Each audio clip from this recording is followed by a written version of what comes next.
Students, digi lessons from the house of Navankur में आपका स्वागत है।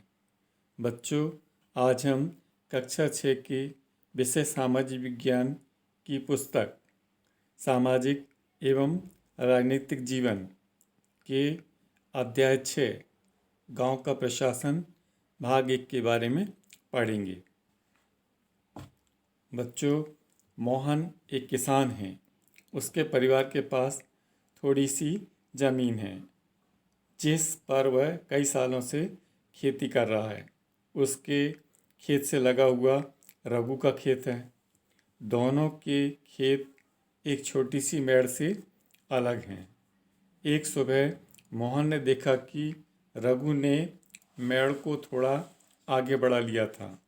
ऐसा करके उसने मोहन की कुछ ज़मीन अपने खेत में मिला ली थी और अपने खेत का आकार बढ़ा लिया था। मोहन को बहुत गुस्सा आया, मगर वह थोड़ा उससे डरा हुआ था। रघु के परिवार के पास ज़मीन बहुत थी और इसके अलावा उसके ताऊ गांव के सरपंच थे। फिर भी मोहन ने हिम्मत करके रघु के घर पहुंच गया। दोनों के बीच कुछ कहासुनी हुई। रघु ने तो मानने से ही मना कर दिया कि उसने मेड़ को आगे नहीं बढ़ाया है। थोड़ी ही देर में झगड़ा शुरू हो गया। बच्चों, रघु ने अपने एक मजदूर को बुला लिया।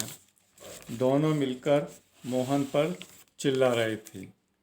फिर उन्होंने मोहन को मारना भी शुरू कर दिया।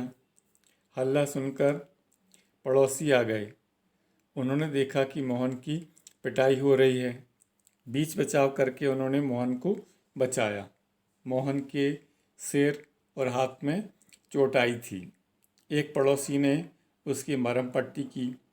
मोहन के एक दोस्त ने, जो गांव के डाकघर में काम करता था, उसने सुझाव दिया कि उन्हें स्थानीय पुलिस थाने जाकर रिपोर्ट लिखवाना चाहिए। जबकि कुछ लोग इसके खिलाफ थे। उनको लग रहा था कि बहुत पैसा लगेगा और नतीजा कुछ नहीं निकलेगा। बच्चों, ये दोनों किसान हैं। एक मोहन है, दूसरा रघु है, और दोनों में ज़मीन विवाद को लेकर झगड़ा हो रहा है। कुछ लोगों ने कहा कि रघु के परिवार वाले तो पहले ही पुलिस थाने में पहुंच चुके होंगे।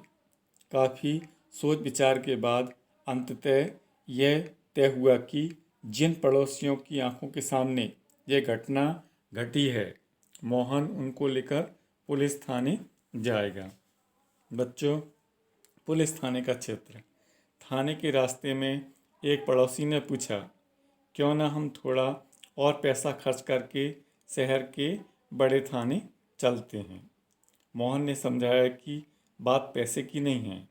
हम इसी थाने में अपना मामला दर्ज करवा सकते हैं, क्योंकि हमारा गांव इसी कार्यक्षेत्र में आता है।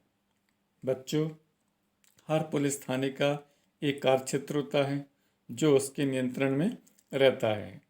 लोग उस क्षेत्र में हुई चोरी, दुर्घटना, मारपीट, झगड़े आदि की रपट लिखवा सकते हैं। यह वहाँ के थानेदार की जिम्मेदारी होती है कि वह लोगों से घटना के बारे में पूछताछ करे, जांच पड़ताल करे और अपने क्षेत्र के अंदर के मामले पर कार्रवाई करे। बच्चों, अगर आपके घर में चोरी हो जाती है तो आप किस थाने में जाकर अपनी शिकायत दर्ज करवाएंगे? दूसरा है, मोहन और रघु के बीच में किस बात को लेकर विवाद हुआ था? तीसरा है, मोहन को रघु से झगड़ा करने में डर क्यों लग रहा था? चौथा है, कुछ लोगों ने कहा कि मोहन को पुलिस थाने में मामला दर्ज करवाना चाहिए, जबकि कुछ ने ऐसा करने से मना किया। लोगों ने अपनी राय के लिए क्या तर्क दिए? बच्चों, पुलिस थाने में होने वाला काम। जब सब लोग पुलिस थाने पहुंचे तो मोहन थानेदार के पास गया और उसे पूरी कहानी बताई। उसने यह भी बताया कि वह अपनी शिकायत लिखित रूप में देना चाहता है। थानेदार ने बड़ी बेरुखी से कहा, उसके पास छोटी छोटी शिकायतों की जांच पड़ताल के लिए समय नहीं है। मोहन ने अपने घाव भी दिखाए, लेकिन थानेदार पर उसका कोई प्रभाव नहीं हुआ। मोहन हैरान था कि उसकी शिकायत आखिर दर्ज क्यों नहीं की जा रही थी। बच्चों, ये थाने का चित्र है। ये थानेदार बैठा हुआ है और मोहन जो है अपनी शिकायत दर्ज कराने के लिए आया हुआ है। मोहन बाहर गया और अपने पड़ोसियों को बुलाकर अंदर ले आया। पड़ोसियों ने थानेदार को समझाया कि मोहन को उसकी आंखों के सामने पीटा गया है। अगर वे उसे न बचाते तो उसे और भी गहरी चोटें आ सकती थीं। उन्होंने मामला दर्ज करने पर जोर दिया। अंत में थानेदार को रिपोर्ट दर्ज करना पड़ी। उसने मोहन को अपनी शिकायत लिखकर देने को कहा। थानेदार ने वायदा किया कि अगले दिन एक हवलदार घटना की जांच पड़ताल के लिए उनके यहाँ पहुँचेगा। बच्चों, राजस्व विभाग का काम। आपने पढ़ा कि मोहन और रघु में खेत की मेड़ को लेकर जबरदस्त लड़ाई हुई थी। क्या ऐसा कोई तरीका नहीं था जिससे वह अपना मामला शांतिपूर्वक सुलझा सकते थे? क्या कोई ऐसे अभिलेख यानी रिकॉर्ड होते हैं जिनसे यह पता चल जाए कि गांव में किसके पास कौन सी ज़मीन है? चलिए पता करते हैं कि यह कैसे किया जाता है। बच्चों, ज़मीन को नापना और उसका रिकॉर्ड रखना ये पटवारी का काम होता है। अलग अलग राज्यों में इसको अलग अलग नाम से जाना जाता है। कहीं पटवारी, कहीं लेखपाल, कहीं कर्मचारी, कहीं ग्रामीण अधिकारी तो कहीं कानूनगो कहते हैं। हम यहाँ ज़मीन का लेखा जोखा रखने वाले कर्मचारी के लिए पटवारी शब्द का इस्तेमाल करते हैं। प्रत्येक पटवारी कुछ गांवों के लिए जिम्मेदार होता है। अगले पृष्ठ पर दिए गए नक्शे और उसके अनुसार बने खसरे यानी रजिस्टर के विवरण को देखिए। यह पटवारी द्वारा रखा गया गांव के लोगों की ज़मीन के रिकॉर्ड का एक हिस्सा है। आमतौर पर पटवारियों के पास खेत नापने के अलग अलग तरीके होते हैं। कई जगहों पर वह एक लंबी लोहे की जंजीर का इस्तेमाल करते हैं जिसे हम जरीब कहते हैं। ऊपर दी गई कहानी में पटवारी मोहन और रघु के खेतों को नापकर यह देख सकता था कि वह गांव के नक्शे से मेल खाता है या नहीं। अगर वह नक्शे से मेल नहीं खाता तो उसको पता चल जाता कि मेड़ खिसकाकर खेत की सीमा बदली गई है। बच्चों, पटवारी किसानों से भूमि कर भी इकट्ठा करता है। भूमि कर यानी टैक्स, और सरकार को अपने क्षेत्र में उगने वाली फसलों के बारे में भी जानकारी देता है। यह काम वह अपने रिकॉर्डों के आधार पर करता है, इसलिए ज़रूरी है कि वह इनको समय समय पर दुरुस्त करता रहे। किसान कई बार फसल बदल देते हैं और कुछ उगाने लगते हैं या कोई कहीं कुआं खोद लेता है। इन सब का हिसाब रखना सरकार के राजस्व विभाग का काम होता है। इस विभाग के वरिष्ठ लोग इस काम का निरीक्षण भी करते हैं।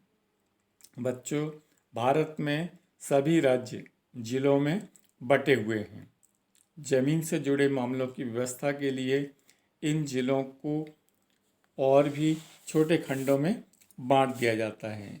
जिले के उपखंडों को कई नामों से जाना जाता है, जैसे तहसील, तालुका इत्यादि।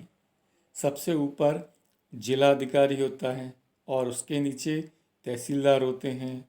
उन्हें विभिन्न मामलों को निपटाना होता है।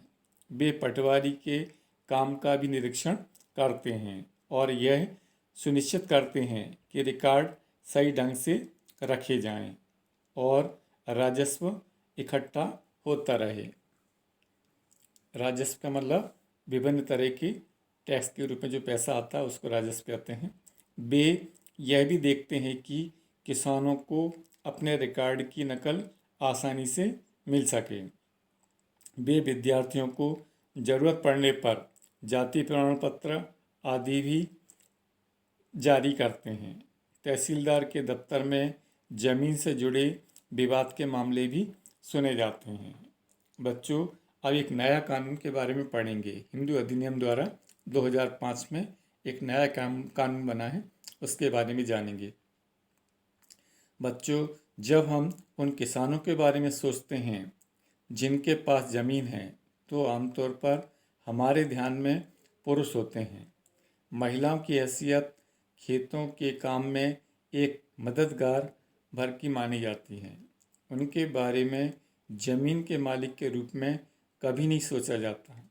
अभी तक कई राज्यों में हिंदू औरतों को परिवार की ज़मीन में हिस्सा नहीं मिलता था। पिता की मृत्यु के बाद ज़मीन बेटों में बांट दी जाती थी। हाल ही में यह कानून बदला गया है। नए कानून के अनुसार बेटों, बेटियों और उनकी मां को भी ज़मीन में बराबर हिस्सा मिलता है। यह कानून सभी राज्यों और सभी केंद्र शासित प्रदेशों में लागू होगा। बच्चों, इस कानून से बड़ी संख्या में औरतों को फ़ायदा होगा। उदाहरण के लिए सुधा एक खेतिहर परिवार की सबसे बड़ी बेटी है। वह शादीशुदा है और पास के गांव में रहती है। अपने पिता की मृत्यु के बाद सुधा अक्सर खेती के काम में अपनी मां का सहयोग करती थी। उसकी मां ने पटवारी से कहा कि ज़मीन पर अब बेटे के साथ साथ उसका और उसकी दोनों बेटियों का भी नाम रिकॉर्ड में आ जाए। बच्चों, सुधा की मां बड़े आत्मविश्वास के साथ छोटे बेटे और बेटी की मदद से खेती का काम संभालती है। सुधा भी इस निश्चिंतता से जी रही है कि ज़रूरत पड़ने पर वह अपने हिस्से की ज़मीन से काम चला सकती है। बच्चों, ये खसरा का चित्र दिया हुआ है। इसमें दिखाया गया है कि किस किसान के पास कितनी ज़मीन है। इस तरह से पहला दिखाया गया है हेक्टेयर, नंबर 1 पर हेक्टेयर दिया हुआ है, तो ये 0.75 हेक्टेयर यानी कि 1 हेक्टेयर से भी कम ज़मीन है। और ये किसके पास है? मोहन के पास है। और उसके पास बटाई पर दूसरे किसान के लिए कोई हिस्सा नहीं दिया हुआ है और उसने सोयाबीन की फसल बोई हुई है। और जितनी ज़मीन है पूरी ज़मीन में उसने सोयाबीन की फसल बोई है। उसके पास सिंचाई के लिए भी कोई साधन नहीं है। नंबर 2 पर रघु का खेत है। उसके पास 3 हेक्टेयर ज़मीन है और उसने भी कोई ज़मीन बटाई के किसान के नाम पर नहीं है। उसने अपनी फसल में गेहूँ बोया है और उसने भी जो है 1.25 हेक्टेयर में गेहूँ की फसल बोई है और 1.75 हेक्टेयर में उसने अन्य फसलें बोई हैं और उसके पास 0.25 परती ज़मीन भी है। तीसरा है 6 हेक्टेयर। ये मध्य प्रदेश शासन की सरकारी ज़मीन है और उस पर किसी का कोई हिस्सा नहीं है। उसमें एक कुआं भी है और एक चारागाह भी है। बच्चों, ये गांव अमरापुरा पटवारी रिकॉर्ड, ये इसमें ये दिशा दी हुई है। तीर का निशान दिखाई दे रहा है ऊपर, तो ये उत्तर दिशा को बताता है और नीचे वाला दक्षिण दिशा को बताता है। तो इससे हमें दिशा का पता चलता है कि किसकी ज़मीन कहाँ पर है और किस दिशा में है। बगल में आपको ये चिन्ह दिखाई दे रहे हैं जिन्हें हम रूढ़ चिन्ह कहते हैं। तो इनकी वास्तविक स्थिति हम किताबों में नहीं बता सकते हैं, इसलिए उन्हें रूढ़ चिन्ह के द्वारा हम बताते हैं। जैसे ये सीमा, चारागाह, कच्ची सड़क, कुआं, पक्की सड़क, पेड़, ये रूढ़ चिन्ह के द्वारा किताबों में बताए जाते हैं। धन्यवाद।